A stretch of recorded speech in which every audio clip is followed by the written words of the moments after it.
Okay, thank you for being here, and I am going to present joint work with Ayoub Bourgilat and Roy Jamil of AC6, and Luca Ciucci and Nicola Vetrini, who work at Bagsang. So first of all, a disclaimer: I am a member of the MISRA C working group and MISRA Software Quality Metrics working group, and also I represent Italy in WG14. However, I am speaking here and writing in the paper in a personal capacity. So here is the outline of the talk. First, some introduction, and okay, I don't know, the introduction. Okay, the goal of the paper and of the presentation is to present a pragmatic way of teaching and practicing the software development processes that are mandated by functional safety standards like IEC 61508 and ISO 26262. And the approach, of course, we cannot follow the processes of these functional safety standards because there are too many things. So we focus on just 4 concrete pillars: and requirement management and traceability, architectural constraints, coding policy, enforcement, and testing. And we demonstrate this with a minimal application that we wrote precisely for this paper and conference and presentation, which I will show later. Very, very simple one, but effective. And the audience is educators, trainers, but also engineers that want to approach functional safety from a very practical point of view. They want to try out things, okay, before reading a lot on the subject. Why Zephyr? This slide is completely useless in this audience, so it's becoming a reference RTOS for resource-constrained device. There is a lot of support for many architectures, and there is an active and expanding community, and I think we testify this here as in many other events. There is a public safety trajectory for Zephyr, so it is going to be qualified as a safety element out of scope, and the qualification path is consistent with the IEC 61508 processes.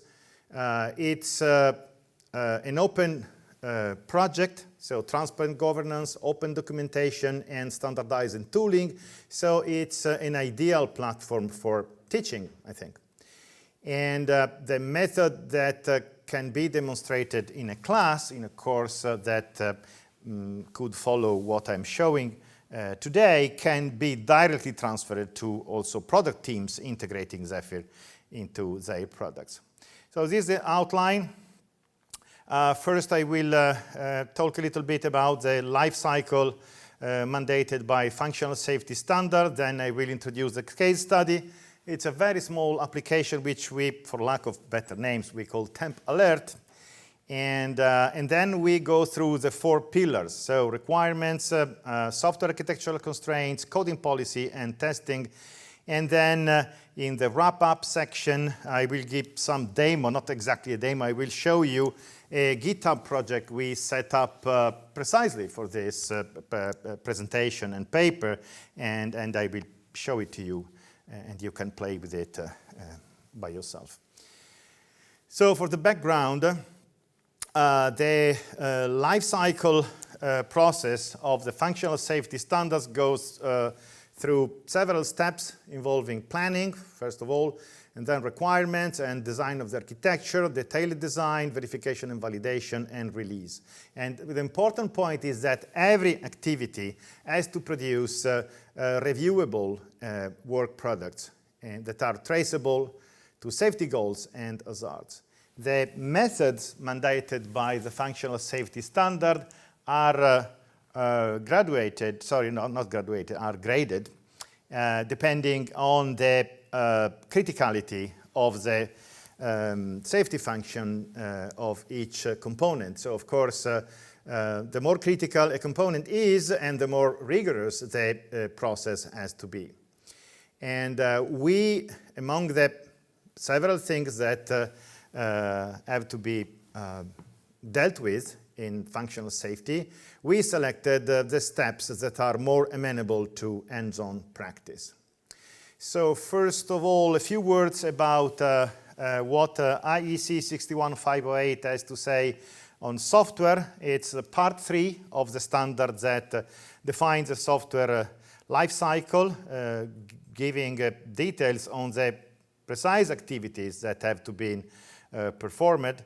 About the architecture, it requires a documented software architecture and techniques for proving that independence properties hold among elements. For example, when you use a monitor, the monitor and the module you are monitoring should be independent from one another if the monitor has to be effective. And there are several annex tables that grade each activity depending on the target safety integrity level. So the implication of all of this is that coding policies and tests in IEC 61508 are normative and not optional, and they must be planned, and appropriate evidence has to be given at the end of the project. ISO 26262, it's the functional safety standard in use in the automotive sector. It's derived from IEC 61508. It's not very different from it. It has clarified and made some things more precise. For example, the notion of independence and has been refined in different ways in ISO 26262. And again, the activities you have to perform are commensurate with ASIL, in particular unit design and verification, and the use of language subset, and so on. And so, yeah, this is it. Now, about Zephyr safety program. So Nicole has said about this yesterday. The scope is to start with the kernel and to pursue qualification as a safety element out of context with requirements, coding policy guidelines, and testing and coverage. And the artifacts consist in a requirements catalog that is being compiled, and with traceability hooks, and also there are style guides and coding rules and the testing infrastructure. The idea is that the supplier side evidence, supplier is the Zephyr project, and the integrator is the organization using Zephyr into a product that is possibly safety critical. I was saying that supplier side evidence is meant to be reusable, so that integrators can take advantage of it. Of course, the program artifacts developed within Zephyr, they accelerate compliance, but they do not replace system-level safety engineering. So this remains to be done, and it's something that is not to be taken lightly, of course. So the case study, very simple, as I said. It's called Temp Alert. It monitors the temperature of the ambient where the board is placed. I had the board, but I wanted to bring it here, but I was afraid that, I don't know, maybe at the airport someone could ask me, what is this doing? And not being able to explain that it was simply a toy. But okay, so I have been told by Tobias that nowadays, in Europe at least, you can bring any number of boards and nobody will tell you anything. So anyway, there is a video on LinkedIn. It has been shared in the Zephyr page, so where you can see this thing. So it senses temperature and signals when the temperature exceeds a programmable threshold in 3 ways. So there is a display, a buzzer, and LEDs. So we rely on the Zephyr subsystem, so typically the sensor subsystem. And also another nice thing is that some features are optional. So display, buzzer, and LEDs, they can be excluded. And this was interesting for us because we wanted to make some experiment with a configurable application. And the application is small enough to be inspected and to be understood in full, and rich enough to exercise what we want to exercise. And it uses standard Zephyr drivers, and it runs on native SIM so that we can have fast continuous integration feedback for the test cases.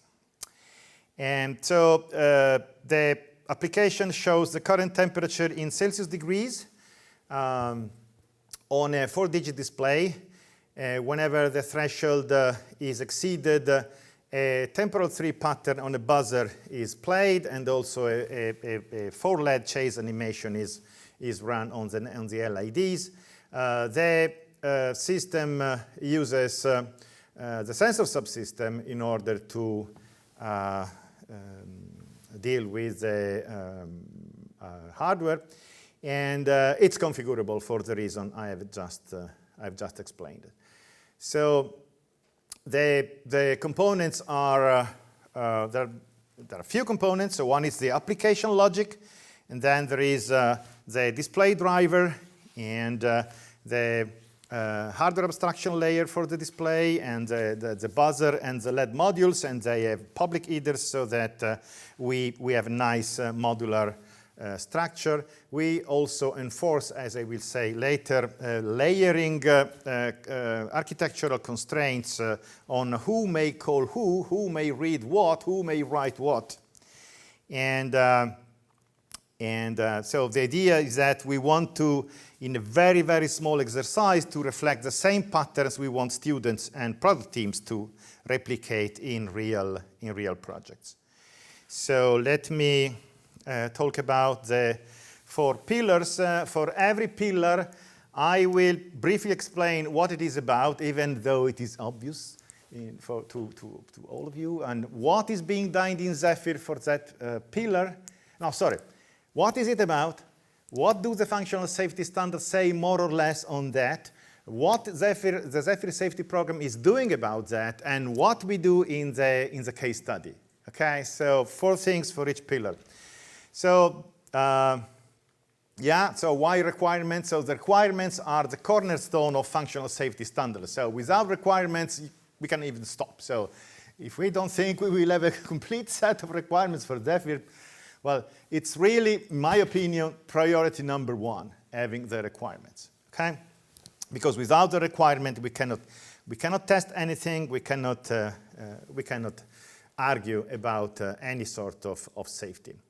And the functional safety standards, they require requirements, and also they demand traceability. Okay, traceability from between requirements, when you have a hierarchy of requirements, traceability to the code, and the testing them, all has to be traceable.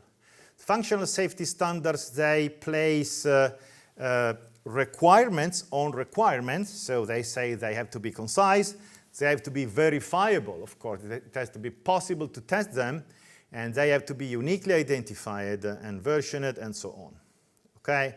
The idea is that by teaching these things, the students can learn to author, reference, and maintain requirements in a way that is very useful. And it's something that in most curricula I know, it's something that is missing. So I think it's quite important that there are courses that teach students how to do this. So what is being done in Zephyr? In Zephyr there is a repository for the requirements. They are versioned, they have stable unique identifiers, and there are some guidelines about how to author these requirements. They are anchored to code and test by means of Doxygen comments, and then there is tooling. In this moment, I think it's proof of concept tooling that is able to generate a requirement traceability matrix that is one of the artifacts that we have to produce in order to qualify Zephyr. The idea is that the trace generation and publishing of the requirement is included into continuous integration, so that discrepancies can be detected as early as possible. For the case study, so the temp alert, we decided to use a 3 levels hierarchy of requirements: high-level requirements, low-level requirements, and software specifications. And so, of course, we use identifiers to reference the code and the test to have traceability. And as an outcome, we have a catalog of requirement, which is small enough but rich enough to teach things. And the tests, they reference the software specification IDs so that the verification intent is explicit, and also we can run automated checks. Okay, so the students can then browse the traceability matrix and see what's going on, and also they can make exercises about so if I change this, what is the impact? So where I need to propagate this change. So I don't know if I should maybe give the demonstration while I'm doing this. So this is the project on GitHub that is public, so you can browse it. It's Zephyr in Science and Education 25. So this is the name of the project. And so I don't know if it is visible here, but well, whenever there is a commit, then a number of checks are performed, and I don't know. And for example, and here the commit is annotated by this GitHub bots with analysis that are performed using the Eclair software verification platform. No, but here we were talking about the requirements. Okay, so the requirements are built and checks are done on the sanity of the requirements. I will say something about this later. So this is what you are seeing now is the output of StrictDoc, which is a tool that Zephyr is using as well. So it produces beautiful documentation, so you can have different views about your requirements. So as a document, so like a book, you see here that we have an high-level requirement, and that as a child, it has a low-level requirement, it has a statement. In many cases, the requirement has a rationale. And then besides the document view, you can have also the traceability view, in which you can say that high-level requirement number 01 that says the system shall continuously monitor temperature reading from a temperature sensor device, so very high level. And then this is linked to a low-level requirement, which is here. And here we make it more precise. We want to read temperature at least 1 time per second and with a precision of at least 1 Celsius degree. And then we can see that this, as a child, a software specification where we talk about code. So we say, hey, there should be a certain function having a certain return type and a certain signature, and it should do precise things. So, and this can be, of course, this will have to be implemented, and this will have to be tested. And the traceability is visible from this StrictDoc output. And, okay. So let me resume the presentation. So software architectural constraints in this talk and in the paper.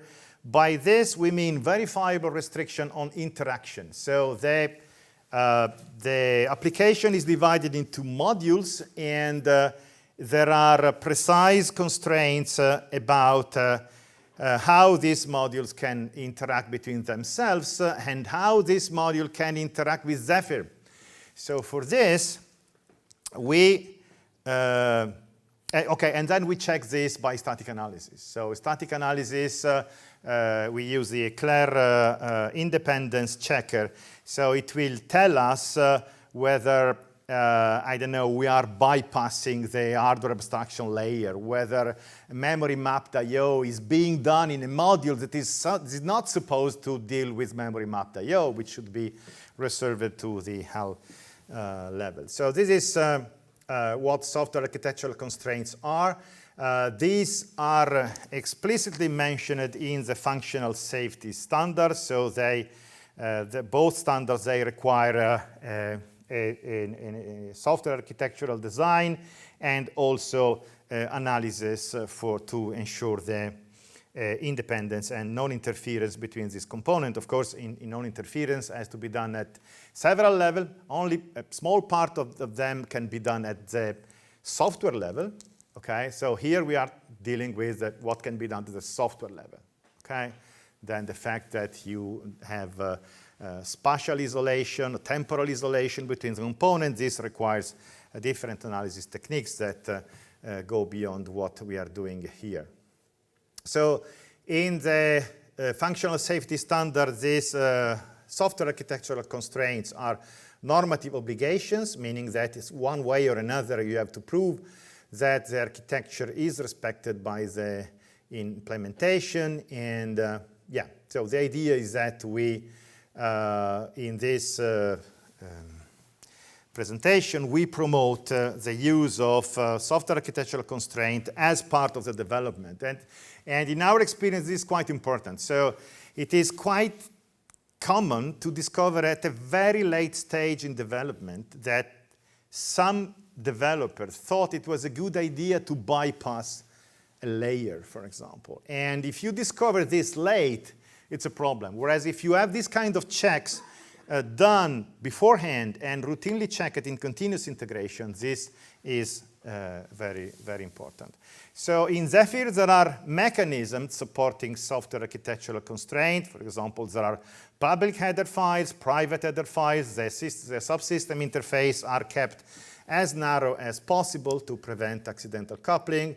The project can be instantiated using kconfig and device tree so that things that are not meant to be used are not even compiled. And also there are other devices that you can use to support software architectural constraint. Okay. Here in the didactic application we developed, we enforce layering. So, for example, the application may call the display wrapper, but it may not call the display hardware interface. Memory mapped I/O, it can only be done by the hardware abstraction layer. Private headers should not be visible into application code.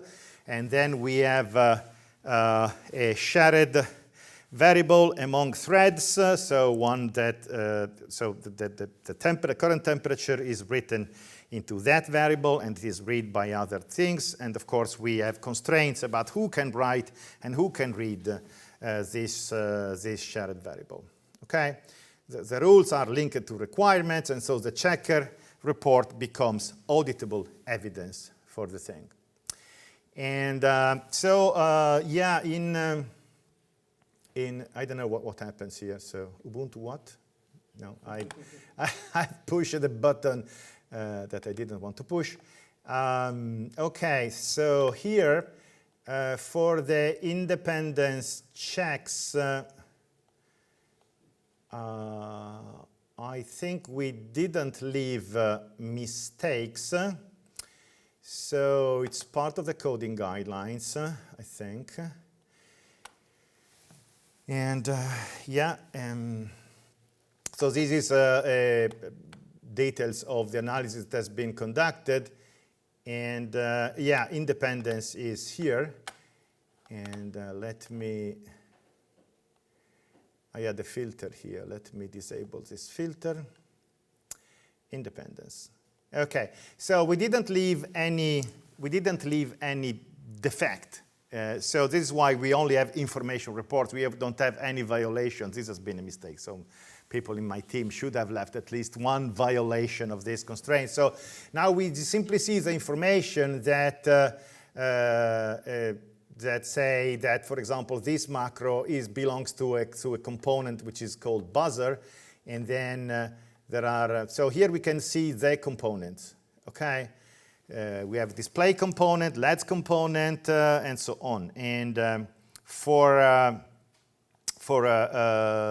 Zephyr, we defined a simplified architecture of Zephyr because we wanted to say beforehand, this application is allowed to use this feature of Zephyr. So the thread stuff, the I2C stuff, but not any other things. Okay, so this for the software architectural constraint. Then coding guidelines. Okay, coding policy and formats. So it's language subsetting. And so typically this is the activity that is done to restrict the kind of code that you can write.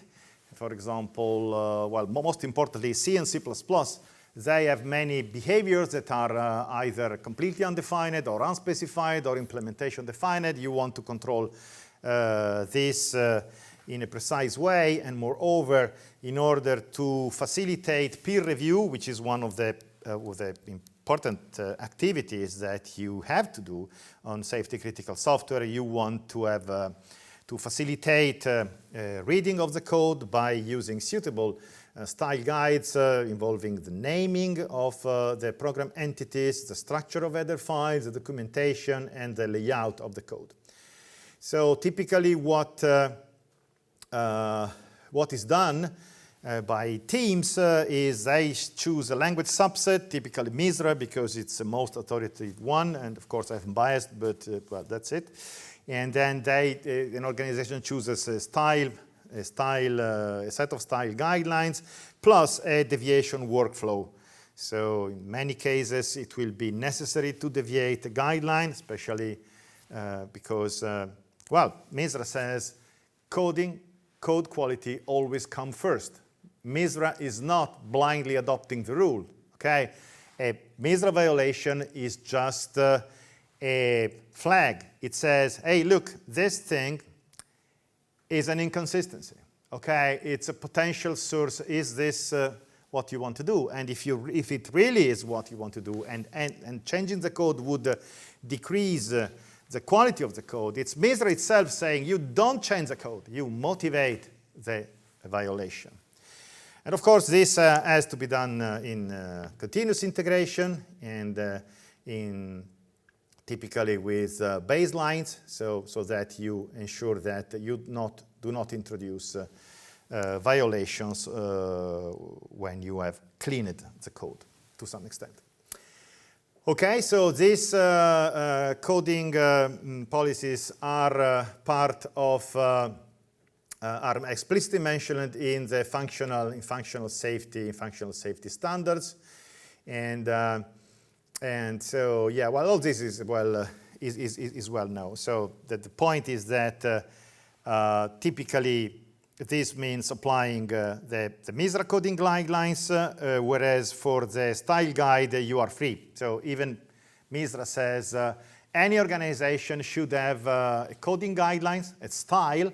And consistency is much more important than the details of the coding standard. So it doesn't really matter whether the closed brace is just above the open brace or there. It doesn't really matter. The point is that the code is consistent. So what does Zephyr do about this? So Zephyr is aligned to a subset of MISRA C 2012. This is something that can be discussed. So why 2012? Now we are at MISRA C 2025. But let's not steer this thing. So 2012 is good. And the rules have been published. They are available.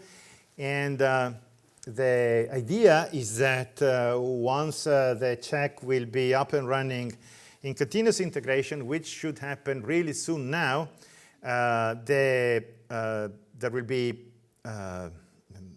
gating mechanisms preventing the introduction of new violation. And for reuse, the supplier evidence will support product teams. And this is especially, this is actually what is prescribed in a document which is called MISRA Compliance 2020 to distinguish it from its predecessor, which was MISRA Compliance 2016.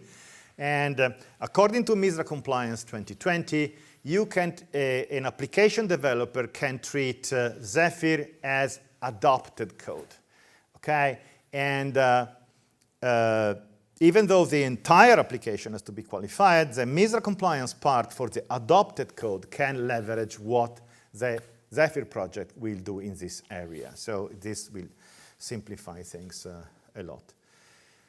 Okay, for the case study, we decided, also because we wanted to make the point that the fact that Zephyr decided to stick to MISRA 2012 is not a problem if the application decides to use MISRA 2025. So there is a large compatibility between the two. So it can be argued that in the application we are doing a little bit more than what is done with Zephyr, but it's perfectly legitimate for Zephyr to use MISRA 2012. For the style, we decided to enforce bar C, the bar C coding style, because it's published, because you can download it for free. It's in PDF format, and it's nice, and it has some history in the embedded word field. Embedded system field. Okay. Static analysis runs in continuous integration. The deviations are recorded with the rationale, and the idea is that student can see real example of violation. So as I said, in compliance with MISRA Compliance 2020, the kernel, the Zephyr kernel, can be treated as adopted code, and this means that the integrator will have a much easier life in this area thanks to the effort done in the Zephyr safety program. For native code, the full policy has to be enforced, and of course, all this is treated in MISRA Compliance 2020. There will be adjustments that are required because of the interface between the native code, the code of the application, the code of the integrator, and the interfaces provided by Zephyr. Okay, so in the continuous integration, we block new violation, and I think I can show you something. So let me go here.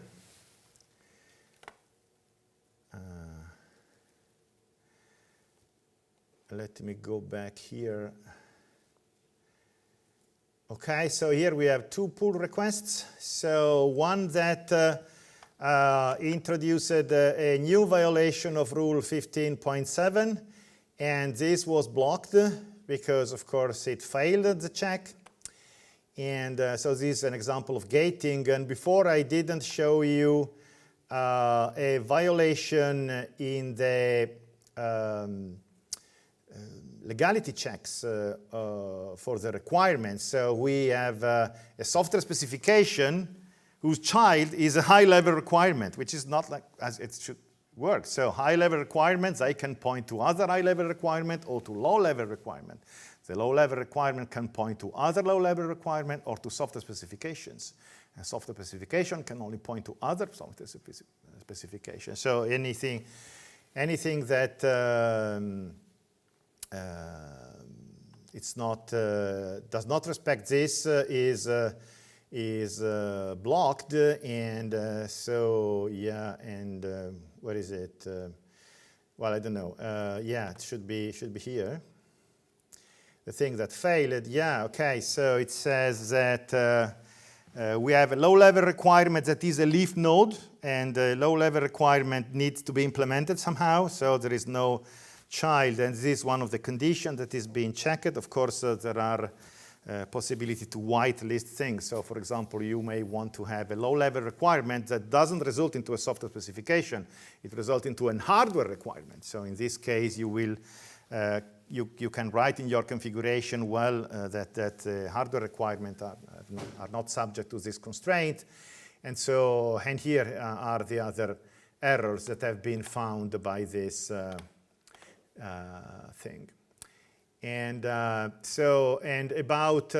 coding guidelines violation, let me see if I can show you something. So the coding guidelines, so here we have the requirements. Okay, here we have a report on the coverage of requirements. So I didn't show you this, so let me show you this. And we have some violations here and some. So for requirements, we here there is Directive 3.1 of MISRA-C that is explicitly about requirement traceability. So the violation on the missing test or the missing implementation, they are reported as a violation of Directive 3.1. So here we have some software specification, SRS01, that is not being tested. So this is one of the problems. So we have as violation message, here we have, for example, a function that doesn't have any Doxygen comment pointing to a software specification. So what is this function doing here? So so these are given as violation, whereas as information, and of course we can see that for example that this function implements software requirement specification number 4. Of course, if we don't want to see information, but we only want, so let me create a filter here. I relate filter, and I don't want to see the information message because I'm only interested in the violations. Okay, so this was about requirements. So something I forgot to show you in pillar 1. Now about, we were talking about coding guidelines. Coding guidelines are, where are they? Requirements coverage, coding guidelines, they are here. Okay, so we left a lot of violations here, so we can, we have many things here.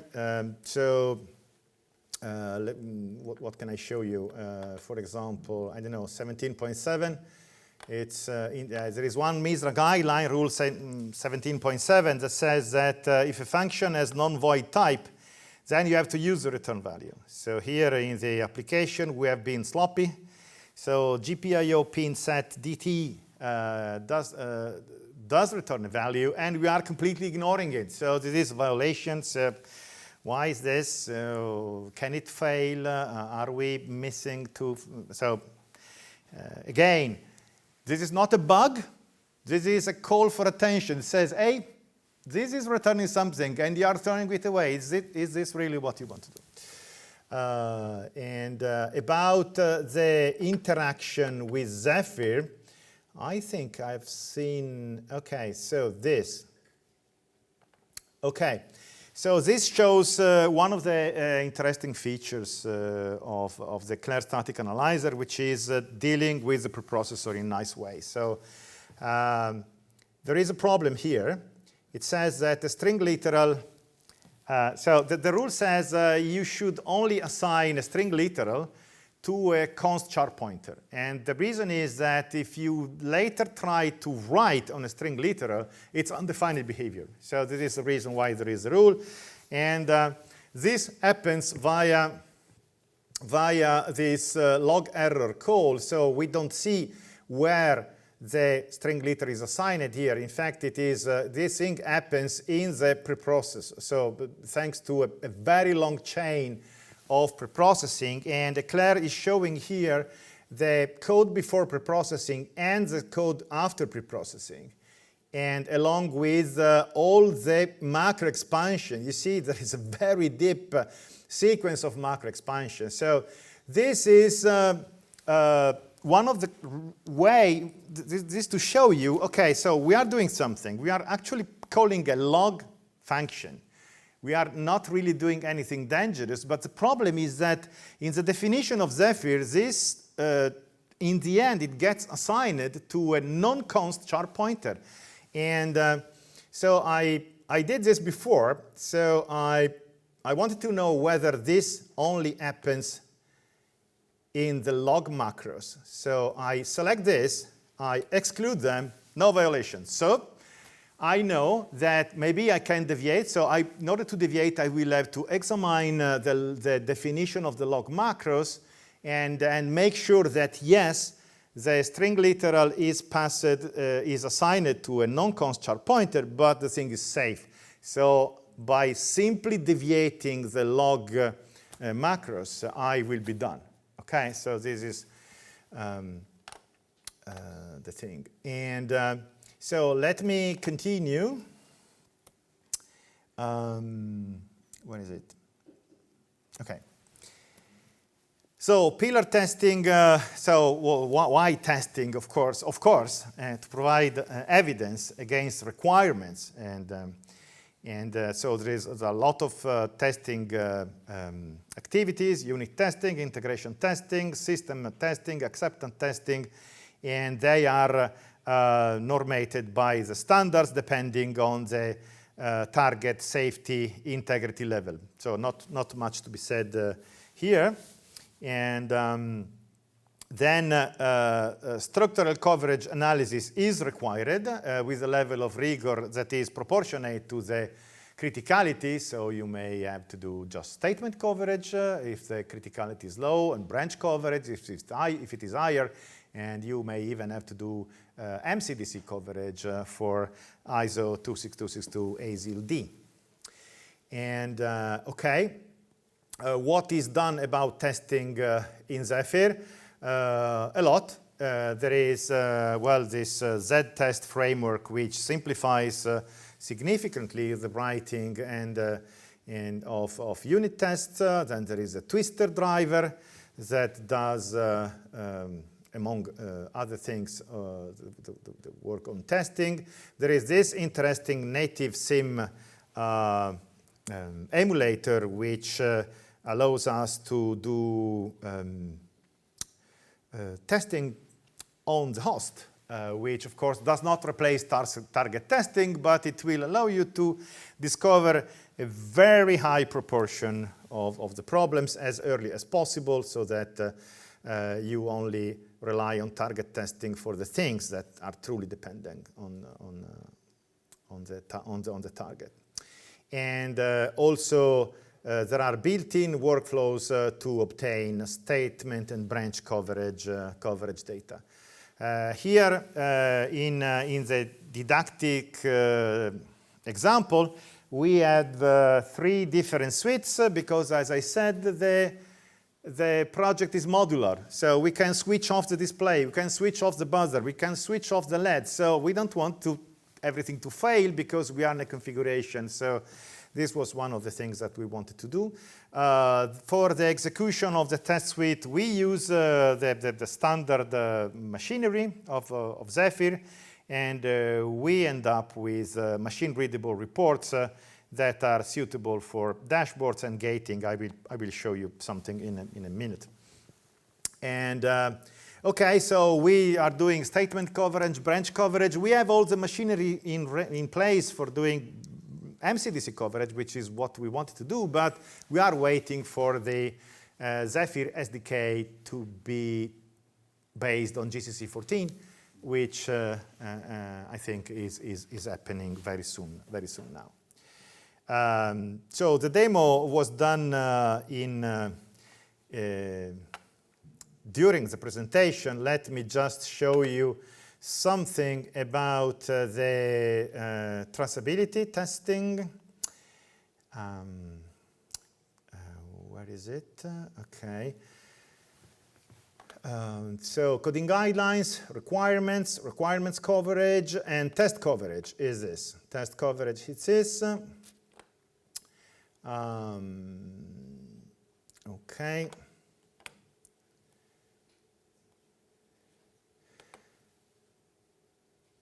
So we have some violations. Okay, so here I have a filter where I said I don't want to, so let me remove this filter. Okay, we have some information for information reports, which, as I said, can be excluded, are generated when we reach 100% coverage. So, for example, here we have 100% coverage, so which is fine. Here, for example, we don't have 100% coverage, but the violation is deliberate, meaning that we have a justification. So we have analyzed the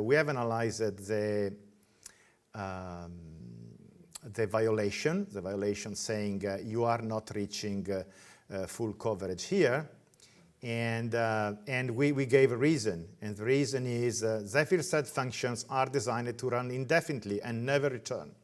So zero return coverage is expected and correct behavior. So what we have done here, we have integrated the reports for the coverage stuff into Eclair so that we can use exactly the same deviation mechanism we use for MISRA violation. So, here we do not cover this branch and we have a reason. So we deviate it in this way. And so this is obtained from this report. This is obtained from this report where, sorry, I didn't click in the right place. It was here. Okay, if I am interested into the details here, I can see that there are parts of the code that are not exercised by any test.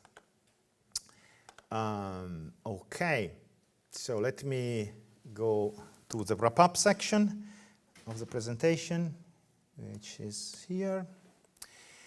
Okay, so Zephyr provides kernel scope requirements, coding policy guidance, and test infrastructure. So this is what the Zephyr safety program is going to supply. And the integrator will have to derive the system and the product requirements. They will have to map the requirement. Some of these requirements will have to be mapped to what Zephyr can guarantee. The integrator will have to define software architectural constraints that are valid inside the application. So which component of the application are meant to interact and how with other component. And it will also have constraints on how Zephyr can be used. Okay, so I know that Tobias and Nicole will look at me. So, but what is the really the dream of the integrator? I am using only Zephyr components that are already qualified. I have to give evidence that I use only those. So this is the role of safety architectural constraints. So I can place constraint and machine check them to make sure that I only use the part of Zephyr that I intend to use. Okay. For testing, the functional safety standard do not require the integrator to retest the entire Zephyr. Okay, so they will have, of course, to test the application and what is in the interface. And so, of course, in this description, we left out a lot of things that are in the functional safety standard. This is a disclaimer, so we want possibly to be useful to the community. So, okay, are you planning to use Zephyr in a safety application? Well, you can take this as a starting point. You clone the repository, okay? You replace the toy with your stuff, and you have something that can work. But we don't want somebody to think, hey, this is all what I have to do for functional safety qualification. Of course not, okay? And so there are many things that are completely beyond the scope of the paper and the presentation and the accompanying GitHub repository. The paper will be made available. This was done before we talked, so the proceedings will be published in an open venue, so the paper will be available. The companion repository is already public. The slide deck will be, I don't know, added to the, why not added to the repository. The thing has been placed on I think the same license of Zephyr, which should be Apache. Yeah, okay. And okay, so I think that all this is teachable, so it's usable in courses, both university courses and training courses in industry. So I think that everything is transferable to product development with minimal friction, and everything is repeatable. And so the next step for interested people is to clone the material, run the case study, and adapt the workflow. So in conclusion, so we think that Zephyr not only is safety capable, but can be used, thanks to the safety program, can be used to introduce people and teams to the practice of functional safety software development. The method is focused on the 4 pillars that I've shown. We have this minimal app and a way to generate artifacts that align with the requirements of the functional safety standard, and we can go further, and in particular we can collaborate. For example, today we have seen this interesting presentation, so about estimating stack usage and other memory usage. Why not integrate it into this or a fork of this didactic exercise? And yesterday we have seen worst case execution time analysis. Why not integrating this as well? So yeah, okay. So I hope, I'm a little bit late, but I hope you enjoyed it.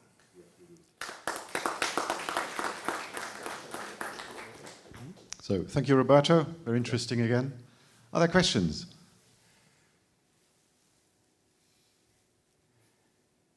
Yeah. Thanks very much for this interesting talk. I'm curious, from your point of view, what's missing in the Zephyr environment to have a better integration of static analysis tools? So is it unique from your perspective, or are there any major parts missing? I don't think any major part is missing. I think that we are in a good shape, and once static analysis will be integrated into the GitHub machinery, which already is in some experimental setting, but I think it will be in very few months. I think that we are in very good shape for this. Nothing particular is missing. And by the way, there is a small booklet that I wrote earlier this year. So this one, it's this one.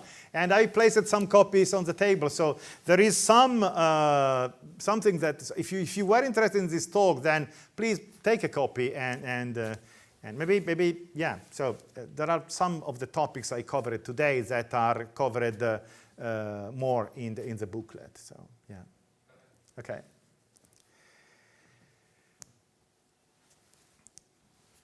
Perhaps I can add one more question, Roberto.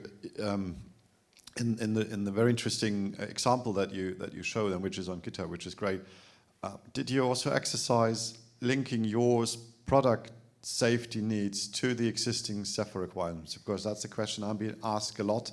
How do we go from the product-specific safety needs to the general software requirements as we right now create them for the Zephyr project? No, we didn't look at the